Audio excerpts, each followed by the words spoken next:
Fit بال world cup کا action 3 دن دور، teams کی آمد جاری، سویڈن اور آئیوری کوسٹ کا اسکواڈ امریکہ پہنچ گیا۔ میکسیکن ویو کے 40 سال مکمل ہونے پر فینس کا جشن، فٹ بال لورز نے ریکارڈ بنا دیا، 10 سیکنڈز میں ایک ساتھ فٹ بال سے کرتب دکھایا۔ فرینچ کھلاڑیوں کی پریکٹس کے دوران فین سے ملاقات، فٹ بال پر آٹوگراف دیے۔ فرانسیسی ٹیم ایونٹ میں شرکت کے لیے 10 جون کو امریکہ کے لیے اڑان بھرے گی۔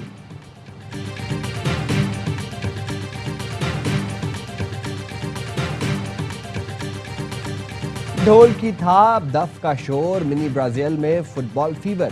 104 فیفا ورلڈ کپ کے آغاز سے پہلے لیاری والوں نے چھٹی کا دن یادگار بنا دیا۔ علی محمد محلے میں فٹ بال کے متوالوں کا فوٹو واک کا اہتمام۔ Brazil, Argentina, Spain, Germany, Portugal کے مداحوں کے ساتھ سعودی عرب کے اکلوتے مداح نے بھی اپنی ٹیم کے حق میں خوب نعرے بازی کی۔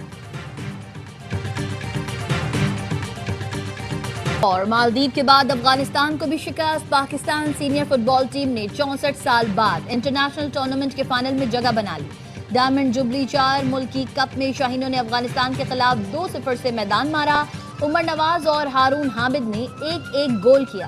کامیابی کے بعد کھلاڑیوں نے خوب جشن بھی منایا۔ پاکستان نے اس سے پہلے 1962 میں امریکہ کپ فائنل کھیلا تھا۔